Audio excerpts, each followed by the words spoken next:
Hey there, I'm Sarah with WTI. If you have something you need to frame, this frame from upsimples could be everything you're looking for because of its adaptability. You can hang it horizontal or vertical. It's 12 by 18 total, but with the mat, it's 11 by 17. So that makes it very versatile for whatever project you might need.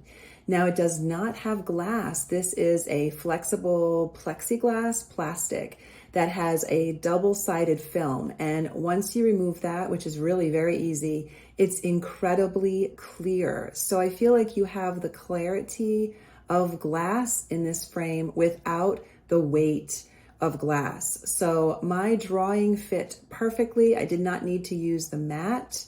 I feel like it's secure in this frame. It's very lightweight, so it's not going to be difficult for me to hang it, but the clarity is exceptional. It has a narrow thickness, so it's not a bulky frame, but I think it really does look beautiful. For me, it was the classic durable design that made this an easy choice for my project. I love the overall look and feel. It's very lightweight, but very clear to look at. So really everything I was looking for in a frame for my project, and that is my point of view.